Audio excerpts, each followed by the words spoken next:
안녕하세요. 오늘 2월 12일 화요일입니다. 테슬라 같이 살펴볼 거고요.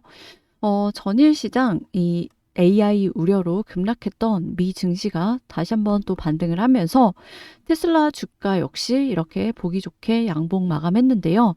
일단 골드만 같은 이 월가 대형 큰손들이 강력 매수 뷰를 외치면서 매수콜을 외치면서 이 AI가 생산성을 끌어올릴 것이다 라는 장기적인 기대감도 한몫했습니다. 그리고 이번 주 고용 그리고 CPI 소매 판매가 이제 AI에 대한 이 골디락스 유지 여부를 가를 것으로 좀 보여지는데요. 근데 심지어 소프트웨어 주식이 너무 심하게 최근에 얻어맞았죠. 자, 이미 시장에서 이 소프트웨어 주식이 안 좋다는 얘기가 많았는데 지금은 수급이 역대급으로 한쪽에 쏠린 상태였습니다. 자, 제가 어제 영상 올려드린 내용이 어떤 내용이었냐면요. 자, 제가 이게 어제 올려드린 영상 역대급 쇼커버링이라고 올려드렸어요. 자, 이게 그냥 드린 말씀이 아니라 자, 이 사진을 보시면요. 이 US 소프트웨어에서 이게 롱숏 비율입니다. 미국 소프트웨어에 공매도 숏이 엄청나게 무지막지하게 붙었는데요. 이게 2018년 이후 최대치 거기다가 2026년 이후에 이게 더 늘었어요. 자, 이렇게 수급이 극단적으로 가면요. 어느 순간에는 더 때리자 하다가 추가 공매도를 더 때리자 분위기에서 이제는 더 이상 못 친다. 공매도를 칠 수가 없다라고 하면서 급반등. 한마디로 숏 커버가 나올 수가 있거든요. 그리고 실제로 지난주 금요일에 얘네가 숏을 더 치다가 급반등을 했습니다. 이게 어떤 거냐면 공매도 세력이 숏을 더 치다가 숏 커버를 급하게 진행을 했어요. 그리고 실제로 이 데이터가 잡혔습니다. 그래서 제가 이 데이터를 보고 어제 숏커버링 급하게 나오고 있다라고 말씀을 드렸던 거예요. 심지어 어제장 이 차트 열어보시면 아실 겁니다. 오라클 주식 같은 경우 지금 고점 대비해서 반토막 났거든요. 고점 대비해서 반토막 난 오라클 같은 주식마저도 이제 숏커버링 급하게 들어오면서 급등이 나오기 시작했습니다. 이게 다 이 숏커버 때문이거든요. 그래서 수급이 이렇게 극단적으로 쏠리니까 얘네도 이제 공매도로 돈을 벌 수가 없는 상황이에요. 그래서 지금은 기술주 밸류에이션이 굉장히 매력적인 진입 시점이다. 너무나도 싸다라는 거죠. 그래서 굉장히 매력적인 가격대에 왔다라고 말씀드리고 싶고 또 이것과 별개로 기술주가 싼 데에 더해서 테슬라의 FSD가 다음 주 네덜란드 규제 당국의 승인을 받을 것이다 라는 소문이 돌고 있습니다. 자, 이 승인은 UN R171 DCAS 규정의 제39조 예외 조항에 따라 이루어질 예정이고 당초 2월로 우리가 예정이 되어 있었다. 그래서 이 부분 좀 기대할 만한 모멘텀이에요. 자, 오늘도 영상 알차게 준비했고요. 영상 끝까지 보시고 투자 판단에 도움 받아 가셨으면 좋겠습니다. 본격적인 영상 시작 전에 구독과 좋아요 한 번씩 눌러주시고요. 구독이 부담스럽다라고 한다면 좋아요 누르는데 2초밖에 안 걸리니까 좋아요 한 번씩 눌러주시면 감사하겠습니다. 그리고 영상 마지막에 제가 또 선물도 하나 넣어놨으니까요. 영상 보시고 이런 선물도 또 챙겨가시기 바라겠습니다. 자, 테슬라 이 옵션 세력 포지션들을 보면요. 자, 이제부터는 하락은 끝났고, 자, 여기서부터 계속 이 풋옵션, 매도자 우선 시장이었다면, 이제는 매수자 우선 시장이라는 거예요. 여기서부터 계속 매수 하고 있고요. 어제도 제가 말씀드렸지만, 자, 테슬라는 계속 내려오면 얘네가 받아 먹을 준비를 하고 있다.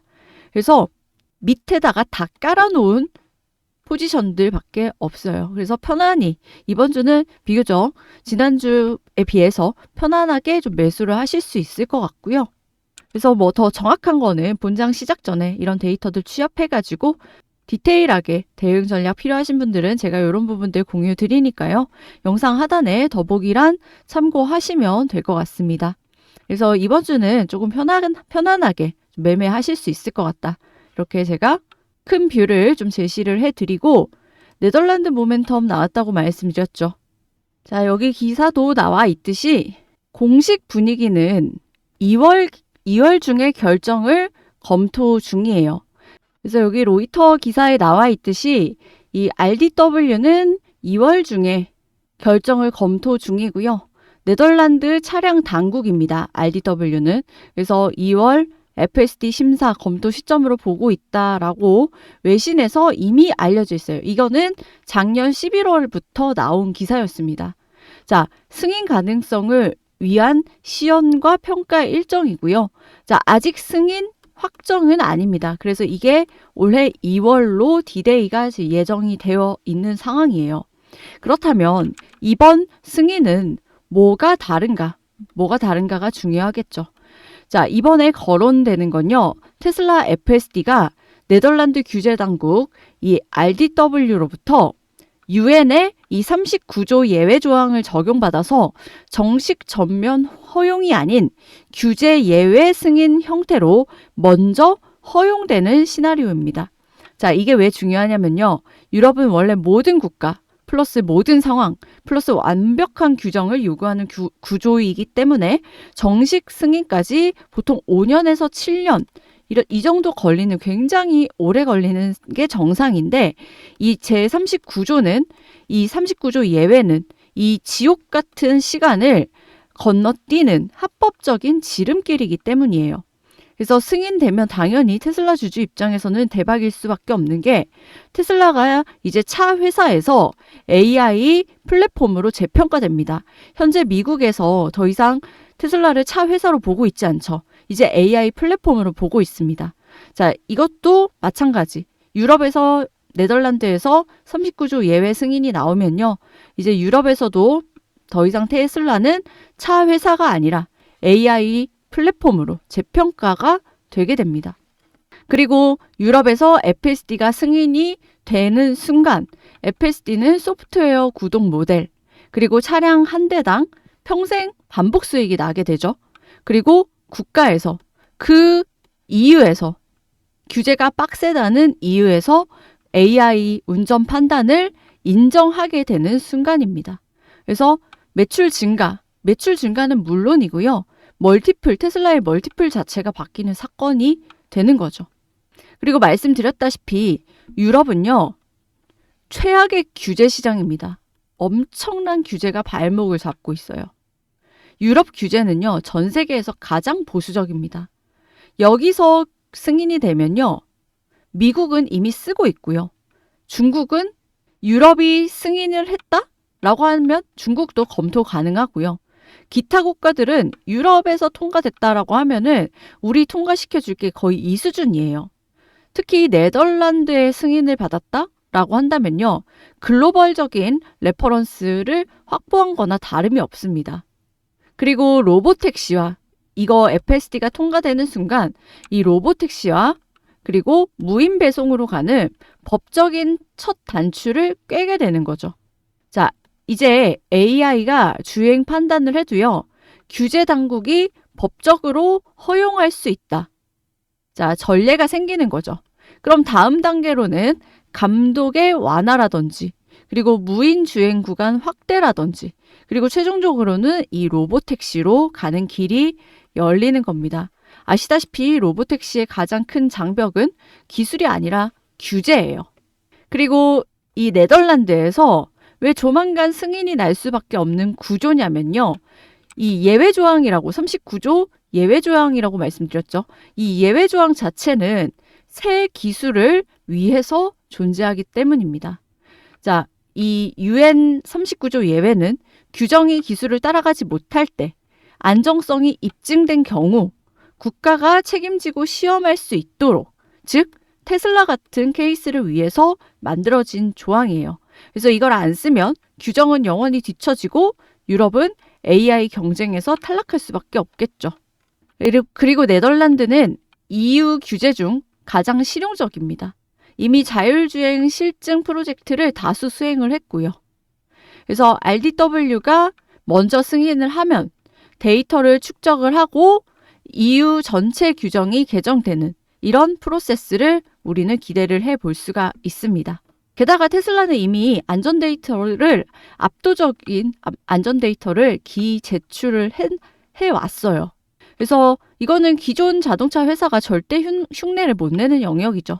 그래서 규제 당국 입장에서 보면은 현존 기술 중 가장 통제 가능, 이 안전에 대해서 가장 통제 가능한 회사가 테슬라고, 그래서 예외 승인이 될 수밖에 없는 구조다. 우리가 기대를 해볼 수밖에 없다라고 볼 수밖에 없는 게 이 데이터 때문입니다. 결국은. 그래서 지금 디데이로 얘기되고 있는 게 이 발렌타인데이 2월 14일 전후로 해가지고 얘기가 계속 나오고 있고요.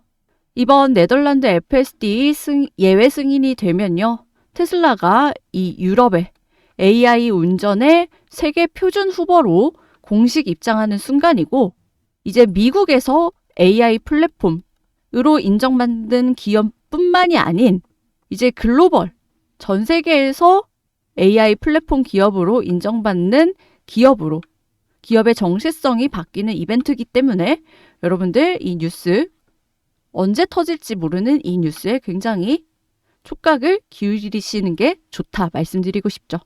자, 테슬라가 올해 2026년에 이 챕터 2로서 도약하고 있는 시기라는 거는 다들 피부로도 느끼고 계실 텐데요. 그렇다면 투자자의 입장에서 필요한 게 뭘까 한 번쯤 좀 고민이 필요할 것 같습니다. 자, 여기 기사에서처럼 올해 스페이스X가 상장한다고 하죠. 자, 여기 보시면 70조 원짜리 이 역대 최대 상장 예고 이렇게 나오는데요. 워낙에 돈 단위가 다르다 보니까 벌써부터 이 수혜주 찾기에 난리입니다. 사실 테슬라만 집중 투자하시는 분들이나 미국주만 하시는 분들은요, 좀 잘 모르실 수도 있는데요. 지금 이 스페이스X 관련주들, 우주 관련주들이 굉장히 뜨겁습니다.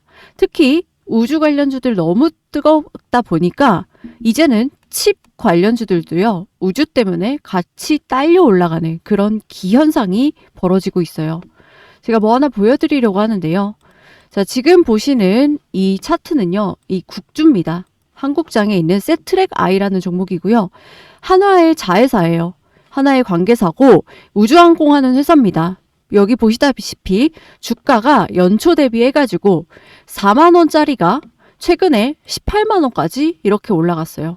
이거 한두 달 만에 이렇게 올라간 겁니다. 대충 계산해 봐도 4만 원에서 18만 원 간 거니까 4배, 한두 달 만에 4배씩 올라간 거죠. 굉장하죠. 그리고 여기 보시면 이 종목은요, 미래에셋 벤처 투자라고 해가지고 여기는 스페이스X에 지분 투자를 했다라고 알려진 회사입니다. 자, 이 회사는요, 여기 보시다시피 4,000원짜리가 최근에 2만 원 넘게, 22,200원 이렇게 넘게 올라갔습니다. 그럼 대충 계산해봐도 4,000원짜리가 2만 원 넘게 올라갔으니까 뭐 한 5배 올라간 거죠. 정말 핫합니다. 그래서 다들 스페이스X의 수혜주 찾기에 혈안이 되어 있어요. 그 이유가 뭐겠어요? 여기 기사에도 나와 있죠. IPO 규모가 무려 70조짜리라는 겁니다. 그러면 이 70조에서 부스러기만, 여기서 쏟아지는 부스러기만 주워 담아도 그게 얼마냐는 거예요. 그래서 제가 드리고 싶은 말씀은 우리는 기본적으로 일론 머스크를 긍정적으로 보고 있고 테슬라를 긍정적으로 보고 있는 투자자이기 때문에 이 스페이스X의 실수혜주에 좀 관심을 가져야 한다라는 겁니다. 역대급 상장 70조짜리라는 건데요. 이거를 그냥 넘기면 얼마나 아깝냐는 거죠. 근데 제가 방금 보여드린 이런 차트들, 이거는요, 단순히 수혜주거나 혹은 잠깐 반짝거릴 회사들입니다. 이런 회사들 말고 제가 말씀드릴 회사는요, 찐 수혜주이기 때문에 지금부터 집중해 주시면 도움 되실 겁니다. 자, 지금 보시는 이 사진, 자, 이게 뭐죠? 바로 스페이스X의 로켓 엔진이고요. 이게 바로 랩터 3입니다. 자, 스타쉽의 주 엔진이죠. 자, 테슬라의 설계 철학은요, 이 극단적인 단순화에 있습니다. 여기 겉에 보시면은 수많은 센서라든지 배선들이 다 사라졌어요. 그래서 보면은 디자인적으로도 예쁩니다.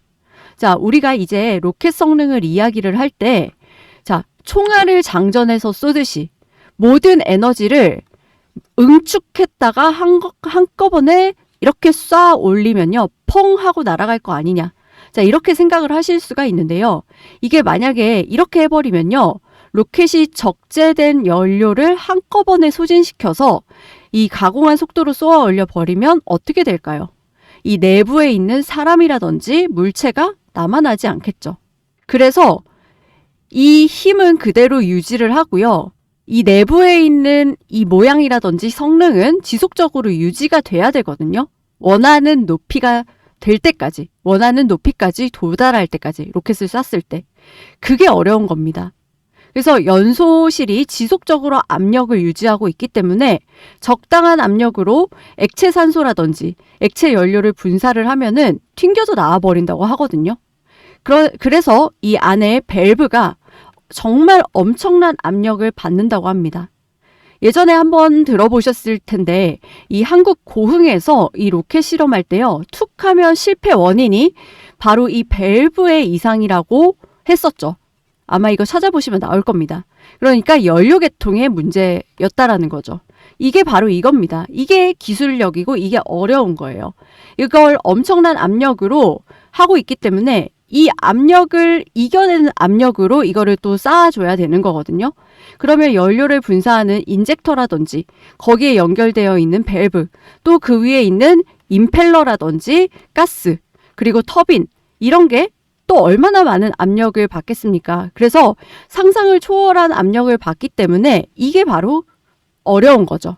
이거를 스페이스X가 자체적인 기술력으로 다 합니다. 그래서 이게 어렵고 정말 놀라운 건데 이거를 스페이스X에서 직접 다 해요. 그러니까 이거를 내재화했죠.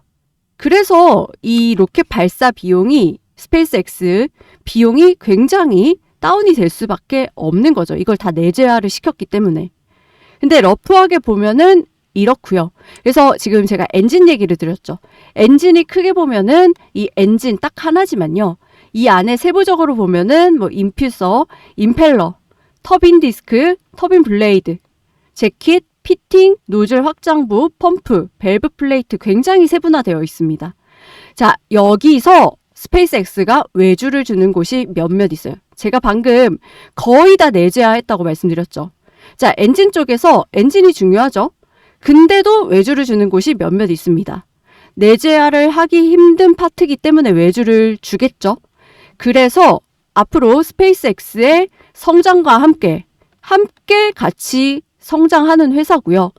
자, 지금도 저궤도 위성의 절반 이상은 스페이스X가 장악하고 있는 상황이지만 솔직히 앞으로가 더 기대가 될 수밖에 없는 회사입니다.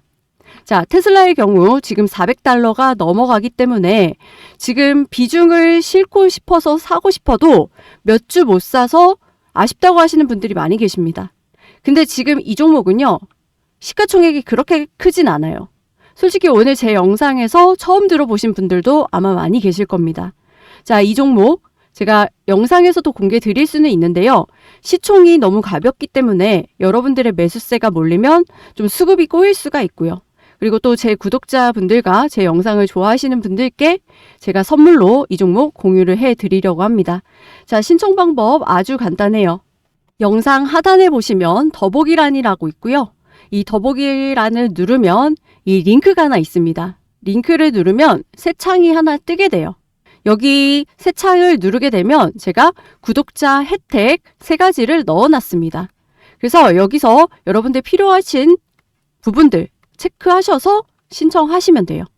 그래서 어렵지 않고 여러분들의 시간과 노력 굉장히 압축해서 가져갈 수가 있고요. 이게 또 여러분들 수익에 연결이 바로 되실 겁니다.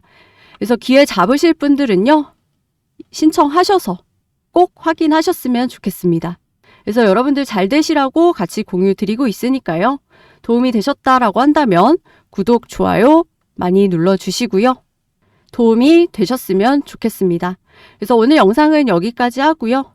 남는 시간 쉬시면서 자료 확인하실 분들은 꼭 확인하시고 좋은 선택하셔서 수익 많이 가져가시길 진심으로 응원 드리도록 하겠습니다. 감사합니다.